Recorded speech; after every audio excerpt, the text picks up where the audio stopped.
We're going to give everybody about 3 more minutes to get on at 4:15. We'll get started right on time.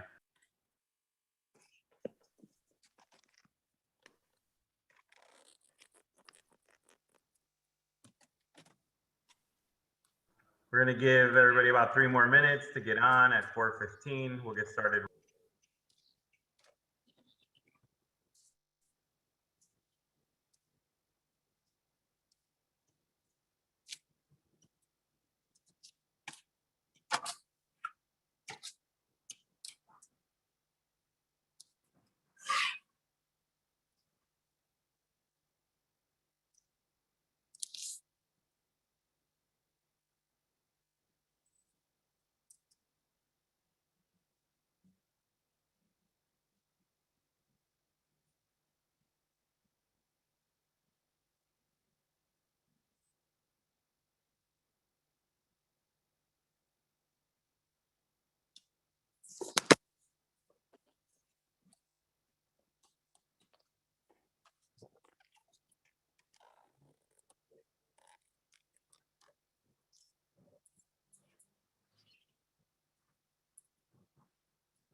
Hello, everyone.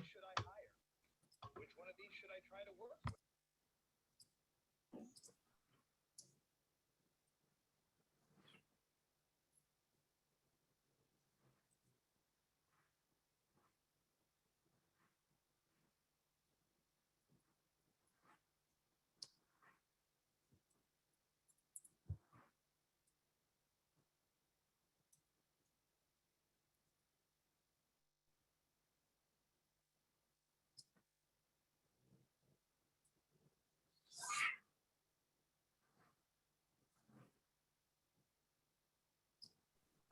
Can you guys hear me? I'm just curious.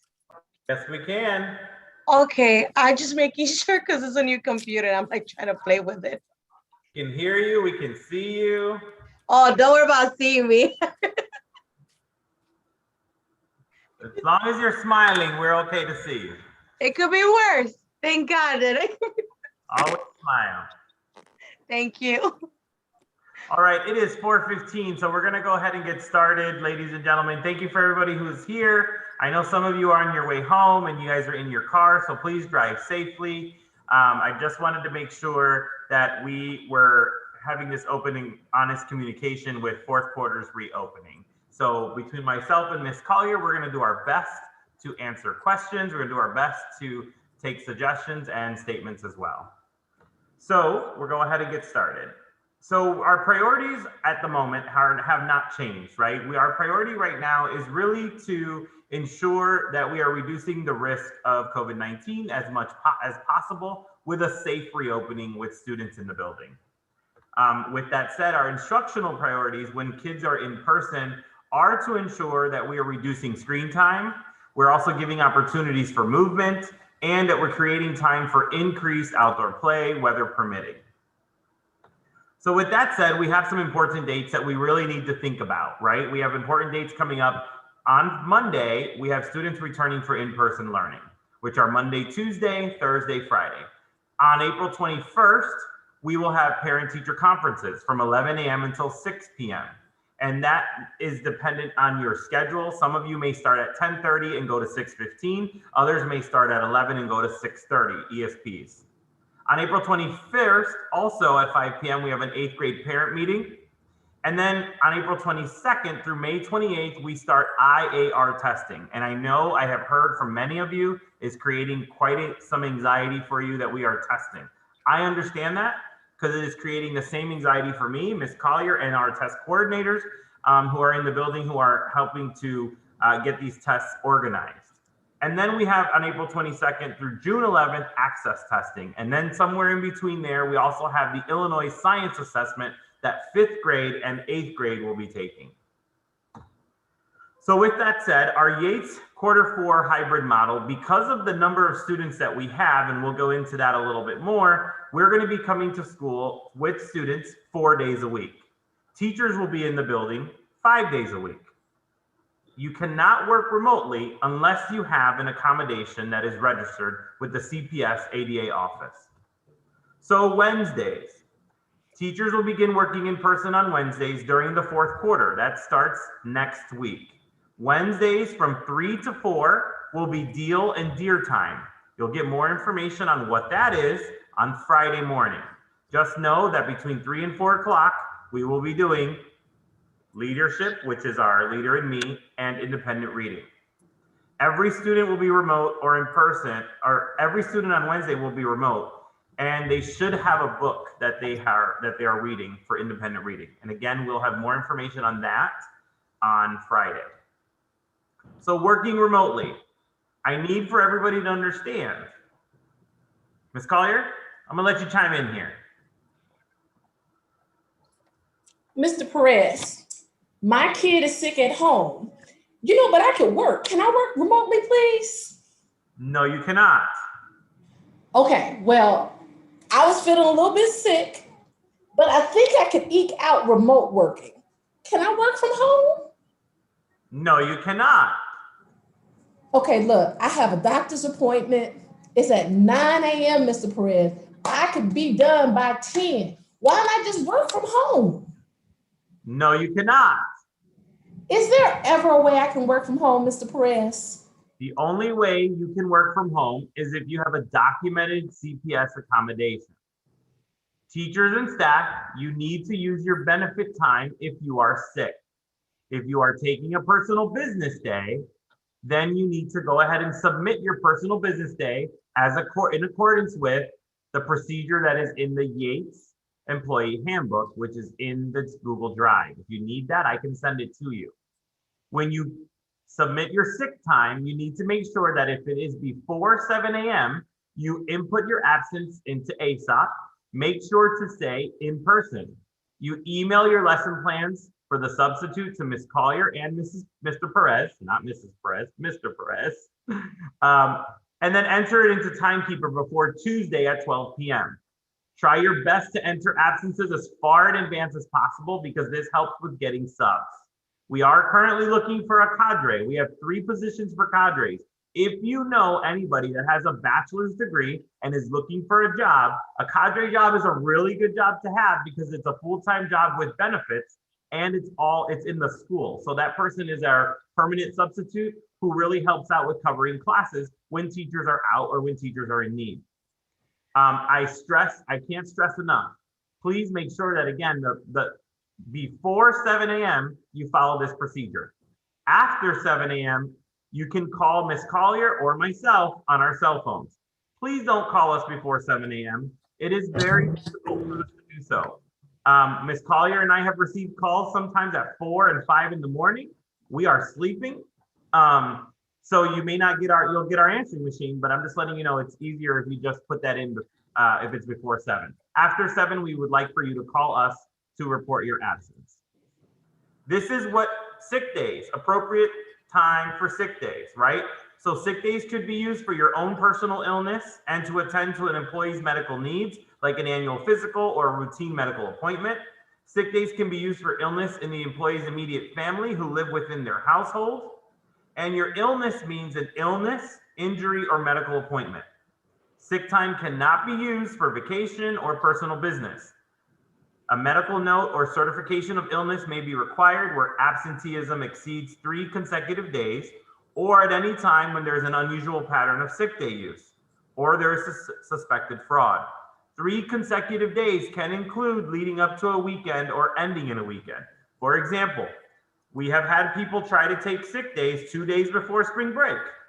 And when people are questioned for certification purposes, they don't have a certification for it, right? So I know that 2 days before spring break, flights are cheaper. I also know that 2 days after spring break, flights are cheaper. However, you need to make arrangements to make sure that you're not taking sick days for vacation time. If you are legitimately sick, we're gonna ask you to certify your sick days by turning in a note. And sometimes that is a handwritten note by you, telling me what you were sick with your symptoms as accordance with the absenteeism policy with CPS. The Bear Beat. I want to make sure that this is very important. The Bear Beat. Please read the Bear Beat. It is a collaboration between different teacher leaders and departments in the building, and it has so much information for you that we need for you to read it thoroughly. I'm not telling you to open your emails on Sundays. I do send it out on Sundays, but please read it Monday morning. Take the time to look through it. Sometimes there is a scavenger hunt with a prize. Other times there isn't, but there is also information in there that has to lead up to the week. So for example, teachers a lot of times will email Ms. Collier and I, we don't know when grade levels are. We don't know where we are for grade levels. Well, this week we didn't have grade level meetings because this week was a voted upon CTU day for all staff members. Ms. Collier, I'm gonna let you go ahead and go with this one. Okay, guys, so we went through and we did numbers for hybrid and remote students. And so you can see here in the hybrid column, we don't have any classrooms that are over that number of 15. One of the reasons why one of our biggest classrooms, 5th grade, as you know, has been split. So now their hybrid classrooms are down to 10 and 11 with only a total of 17 kids in their classroom. So we really have worked hard to try to make sure that they're no more than 15.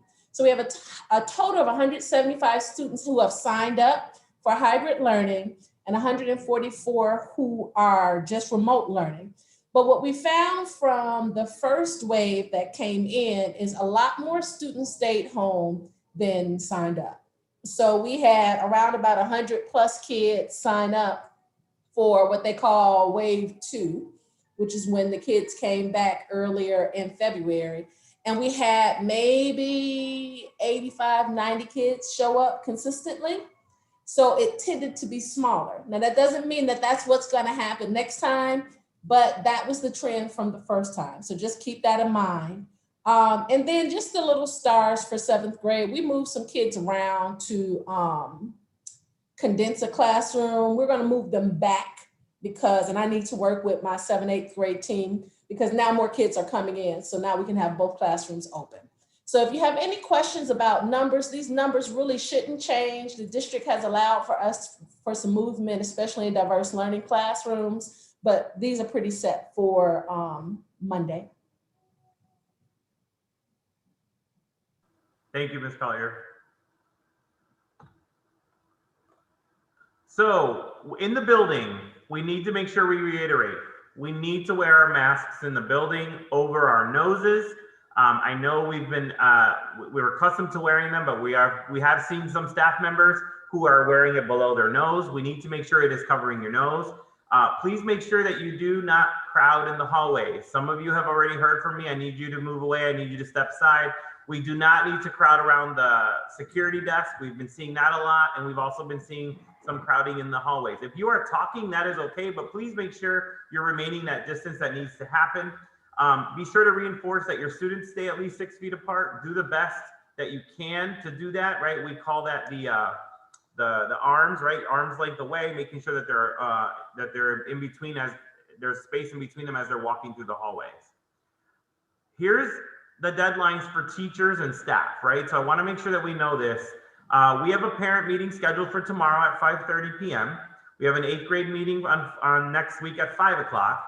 But what we need from you is you need to make sure that, just like we did for 3rd quarter, that you're sending out communication to your parents. And you can either do that via email, Class Dojo, or on the class website that covers scheduling and your expectations and any pertinent topic that will make for a successful return. So for example, rules, right? We have been seeing that we have students who need to bring their Chromebooks to school. They're not bringing them to school. That's something that needs to be a part of on your list that you're explaining to parents. You want to make sure that you're also explaining to parents what your expectations are going to be for bathroom breaks, what the expectations are going to be for kids filling up their water bottles, right? We have that nice water bottle filler in the cafeteria. So that one is the one where kids should be refilling half day and then bringing that bottle back to your classroom. So please make sure that you're reaching out to parents for any students who are new to the in-person learning, because that part is important. Mr. Perez, I'd also add that because you will have new students, you probably need to continue to go over your rules and expectations in your classroom and just kind of go over how it all is going to work. Because, you know, it's easy for us to take for granted the ones who are here, but we're going to be mixed. And from what I've seen, the first couple of days, kids are like quiet. But as time goes on, kids get looser and looser. So it's going to be really important for us so that we can have a good fourth quarter to make sure that we are reviewing it with kids. I only got one classroom I had to threaten. I'm about to split them up. So, all right. So we did talk about this, and I'll let you go ahead, Ms. Collier. This is your department, so I'll let you go ahead and talk about it. So it's a 3 strikes, and basically you go back to remote learning. Now, here's the thing. Going back to remote learning does mean we have to kind of run it past chief, and I don't know how that's going to work. So this is what we kind of say, and I'm going to keep my fingers crossed that should it happen, we can do it. Again, so you really want to make sure you're talking and working with kids. I want you guys to use this time, and I know you're tired and frustrated, but really use this time to try to bond with your kids. I mean, we all been through the ringer together, okay? And so just like sometimes you can't take it, they can't take it either. Really use this as a skill building, a bonding time, a time to create a positive, safe environment for yourself and your kids. But we know how our babies are. If you need support, remember you all have been doing good about using the behavioral link, the form for Mr. Mejias. To me, that's been working pretty well. We've gotten everything, and what's great is I get to see it and follow up. Also, if you notice children who are having more emotional issues, or you think some of the acting out is because of emotional concerns, there is the counseling forum, and that really has been working very well. Both Ms. Sotoday and Ms. O'Day have been very responsive when you put something in there. So please use those 2 forums as a resource for you. And you know, if you're in a pinch and you need me to come and be the bad guy, send me a G-chat and I will come to your room if I can, as soon as I can. All right. Thank you. We also want to make sure that we're going over the care rooms, right? So there is a care room procedure. We created a care room form. It's a green form. You should have those in your mailboxes. You cannot send a student to the care room without this form. This form is really important for us to make sure we're gathering the information needed in order for us to proceed with the procedure of students who are potentially sick. The other thing is our care room attendants will not be accepting students into the care room without that form. So I need for you to make sure that if that happens, that you're filling out that form. We have 2 care rooms. One is in 121 and one is in 109. The primary one right now is the one that is 109, which is the one that is closest to the main office, because that's where we are housing children until parents come to pick them up. So we want to make sure we're following that protocol. The other part is whenever there is a COVID-19 reported or COVID-19 case reported at the school, the district will determine how they send that out to everybody or how they do not send that out to everybody. That is not determined by me or Ms. Collier. It is the contact tracing team that does that. So please be sure that we are not spreading rumors that so-and-so went home with a headache and he has COVID, because I have to honestly tell you that has happened. And we want to make sure that we're not spreading those rumors because we don't have a confirmed positive case. Remember that there are other sicknesses that do have symptoms like headaches and vomiting and coughing and such. And we are we're finishing flu season, but it's still out there. This is talking about the COVID-based surveillance testing. Many of you have been put on that list and you've gotten tested, and others of you have refused. That is okay. Just so you know, some of you have asked me, what happens if I refuse? It's up to you. It is not something that goes bad on your record that you didn't get tested or however you want. It is up to you how you want to proceed in either getting tested or not. But that is happening every week. And then as we begin fourth quarter, it is going to happen with students as well. Here's the IAR testing schedule. Will be sent out again in another email from our IAR team, which is Miss Soda Day, but we will begin starting IAR testing next week.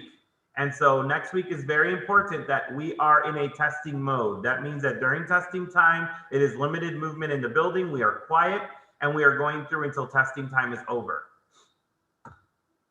The access schedule will begin right after that, and we'll be doing a flip-flop week for testing for access. So when 6th through 8th grade is testing IAR, primary will be testing access, and then we will flip that the week after. We're trying to get it done as soon as possible. I know it is a lot of testing. I hear you on that. I want to let you know that I am with you. I don't agree with this, but we have to follow what the district is asking us, and it is a district directive. We have a DLM as well, and DLM is the one for cluster. We'll be doing those as well during this time. And so at this time, we're going to open it up for any questions. You can either unmute or ask them in the chat. Hi, I have a question. This is Miss So today. So you said that I know that some staff members have the option to do the testing through CPS for COVID, and you said students will have it as well. Can the students refuse or the parents refuse that? How does that work? Yes, they can. Okay, thank you. Everything is voluntary. Thank you. It's the student that can refuse, or it has to be the parent? So we're not going to force a student to put something up their nose. So yeah, if the student doesn't want to do it, then they don't want to do it, and that's fine. And then we'll just inform the parent that they didn't want to. Okay, thank you. I just wanted to confirm that tomorrow we're still remote tomorrow, but next week we go all 5 days in person. That is correct. Tomorrow is the last Wednesday for remote. Thank you.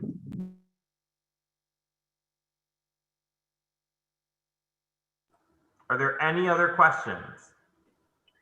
I have a question. Is this IAR testing is online? So everyone's doing it, even the kids at home?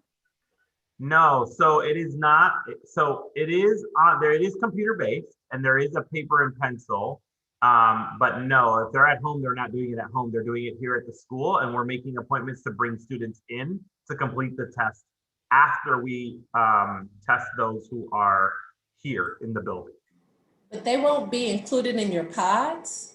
And so our guess is that any parent who's not sending their kid back to school is not going to send their kid to school and test. But if they do, we have 3 different areas. So 6th, 7th, and 8th will go first. And on each day, any kids who want to come in and test will be in that specific area. So they won't push into your classroom physically, but they may be in the library, they may be in the cafeteria, they may be in the bear den.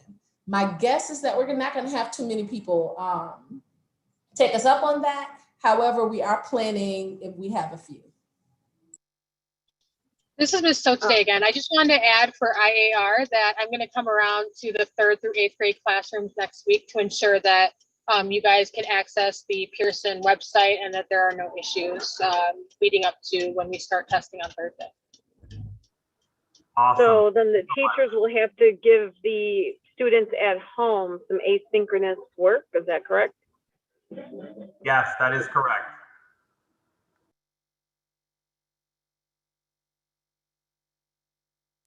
And so you guys, when we send it out again, be looking at that schedule because it is a lot of May that people will be testing. So you're going to have to plan for what the kids at home will be doing.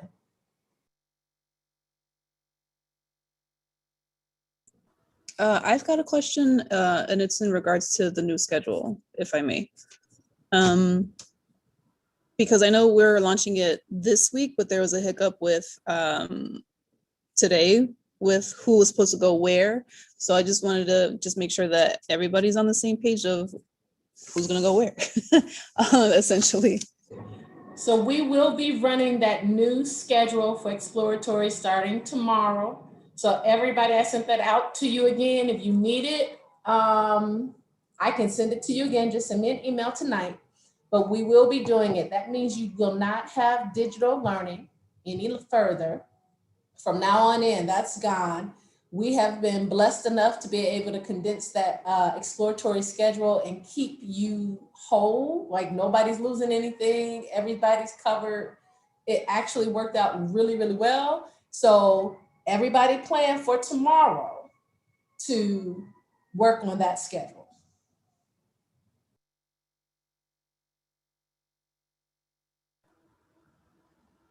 So I had a question about Wednesday. Why are we moving Wednesdays to in person? So I'm going to answer that question openly and honestly, like I answered it last week. I want to let everybody know that, you know, the Wednesday remote was supposed to be for a change in pods. We don't have a change in pods between Monday and Tuesday and Thursday and Friday. But it was up to principal discretion to allow the Wednesdays to be remote. So we allowed it for the third quarter. And there were a few staff members on staff who, I want to be honest with you, who destroyed it for everybody, right? When we were remote, we caught staff members who were at the store. We had staff members who were at the doctor's office, staff members who were driving and teaching at the same time. That's not what remote is for. This is not a time for you to be doing the things that you think you need to do because they're tasks that you have to get done. That is a working time.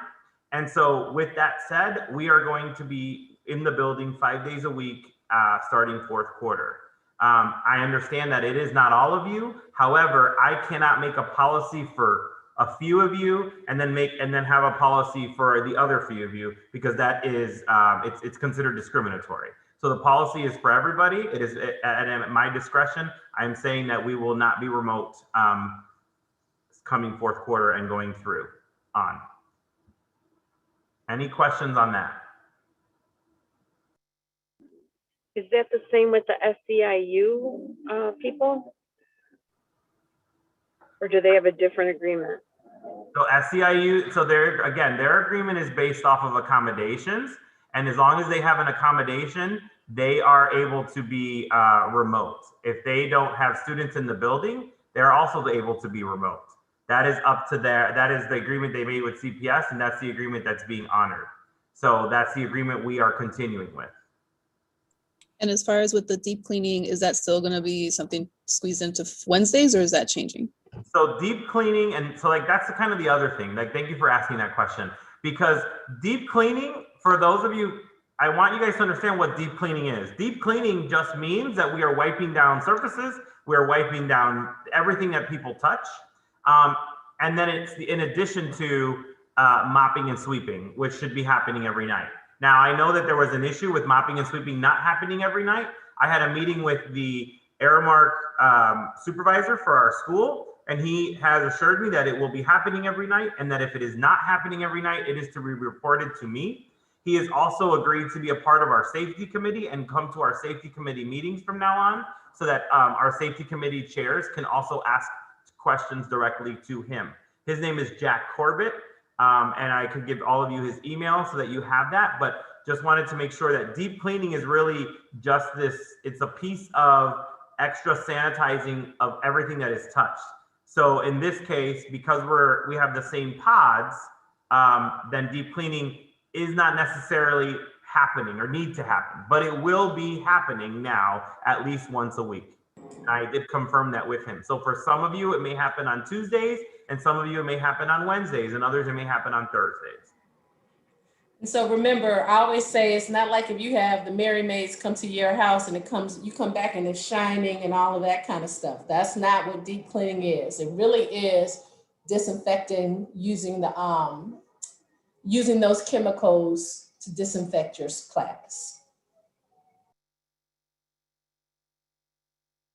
All right, so I just want to go through a few more things.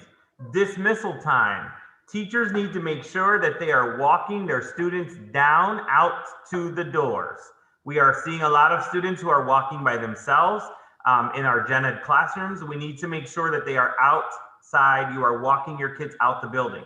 For our middle school, 7th and 8th grade, we know that you guys have prep at that time. So we will make sure that there is somebody there to help with the students to get them out of the building at that time. But the rest of us need to be sure that we are walking students out the building. Well, Mr. Perez, what time should we be doing that? We should be doing that at 4 o'clock. We dismiss at 4 o'clock, ladies and gentlemen. One of the things, the reason why I'm saying this is because we have noticed that teachers and staff are standing and waiting at the time clock. We cannot have that before 4 o'clock. So you should be dismissing at 4 o'clock.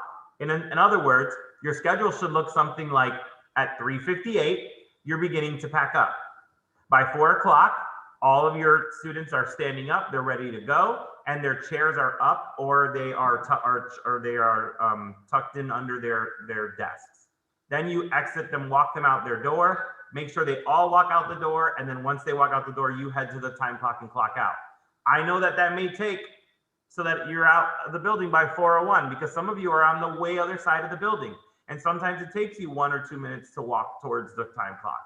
But we cannot let students out any earlier than 4 o'clock, and you are responsible for the students who are in your classroom at that time. And I do not want to, please don't make me fill out any paperwork of students who get injured, before 4 o'clock. That has happened in the past, and it becomes a lot of paperwork for me. And teachers get in trouble for that, and I don't want you guys to get in trouble for that. So with that said, when we're looking for the health screener, if you log on to Aspen in the morning when you're doing your attendance, you will see a green, yellow, or red. Green, yellow, or red will tell you whether the student has passed, still needs the screener, or failed the screener. Any student who has failed the screener should not be in your classroom. Now, sometimes students fail the screener because they pressed the wrong answer and they need to take it again. It does update every 5 to 10 minutes. At arrival, our doors open as always at 8 o'clock for employees. The staff doors open at 7.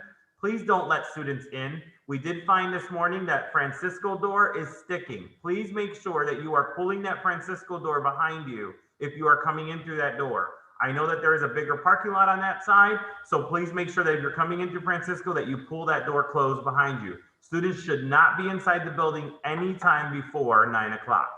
If they come in the building and you let them in the building, that's telling the parent that we are responsible for them, and I don't want that responsibility before 9 o'clock.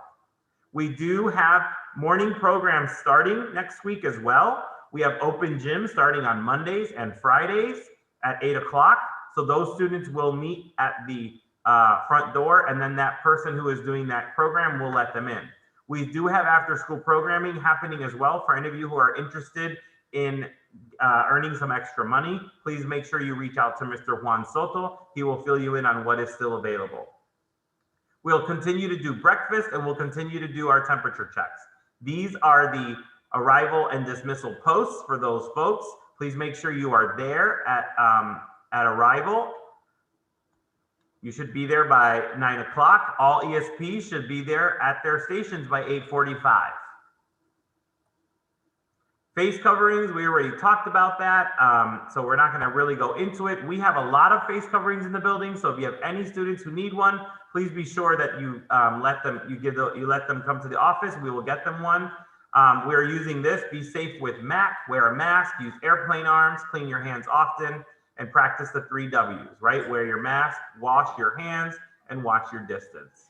Perez, if I could add a little bit. So Go right we have a lot of PPE in the building, okay? So if you need PPE, if you need a mask, if you need anything, really just ask, because I have a lot of PPE. So you're welcome to send it to the safety committee, send it to them, and send it to me, or send it to Mr. Ortiz. But like I say, we have quite a lot of PPE. So if you need something, let us know. And also the desk shields came in, I believe, yesterday. So we have extra desk shields for you guys that you can come pick up. They're in the office now, sitting on the bench. Just check in with Mr. Ortiz and you can get some of those. Now, I do want to stress with the desk shields, we have seen them on teachers' desks. Ladies and gentlemen, I want to make sure that we are prioritizing our students with those desk shields. If you would like one, that is fine, but please don't take 3 or 4 and build a desk shield fort out of them and tape them together. We have seen that, and I had to take those down. You can take one, that is fine. If you think that that's what's going to help you feel safe, that is fine, but please don't take more than one for yourself. This is what the lunch and recess schedule looks like. It has not changed. Mr. Perez, can we go back to that lunchroom schedule? Sure. I noticed it says 211, 206. So right now, 211 is not its only resource. And so Ms. Calderon wouldn't be going to 211. Are you planning on combining Ms. Cozio's class with my class with 206 for recess and lunch? No, we'll have somebody cover it. Okay, so then her class would be added on here as 203? So she's 205 and you're 206. 211 was your old number. And this was written so that when we changed you guys to this building, that you wouldn't get confused. Okay, okay, but hers hasn't been added yet, right? No, hers hasn't been added to this one. And thank you for reminding me. I left it off of this one. Okay, all right, thank you. We talked about this. Water fountains are the same. Again, water bottles. So please make sure that we get those water bottles. We do have water bottles in our school store. So if we have any students that would want to purchase them, we can get them those as well. Bathroom schedules are the same. They haven't changed. Please make sure that you are following your bathroom schedule, because that part is important to ensure that students are not walking in and out of the classroom.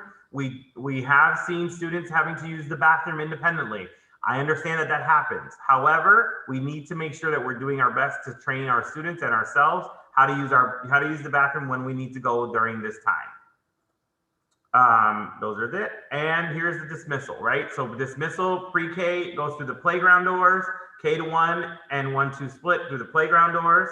2nd and 3rd and 5th will go out the main door on Richmond. 4th through 6th will go out Francisco, and 7th and 8th through the Cortland court doors. That is all we have for today, unless anybody else has any questions, suggestions, or comments for today.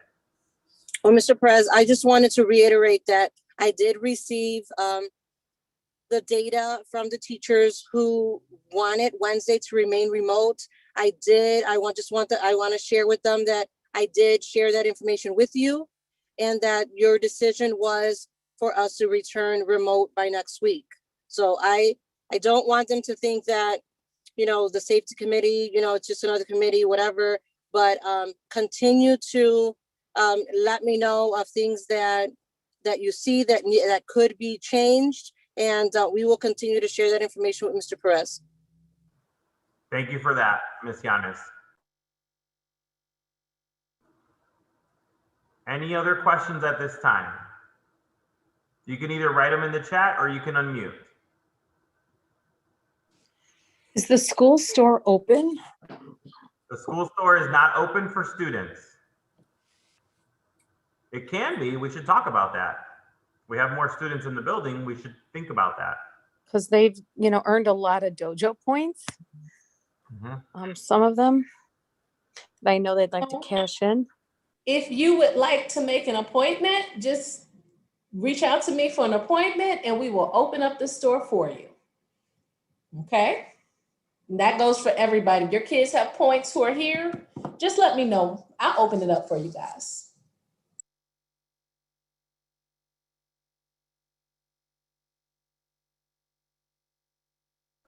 All right, that's all we have. Have a great rest of your day, everybody. Thank you for being here. Enjoy your time. We will see you tomorrow online. I want to ask what happened with the little duck. I don't hear anything. So we did that for when we came back, and you can keep your duck, but we're not doing any more raffles with those. Okay. Thank you for asking that. We do have some activities and things coming up for teacher appreciation, so you can look forward to that.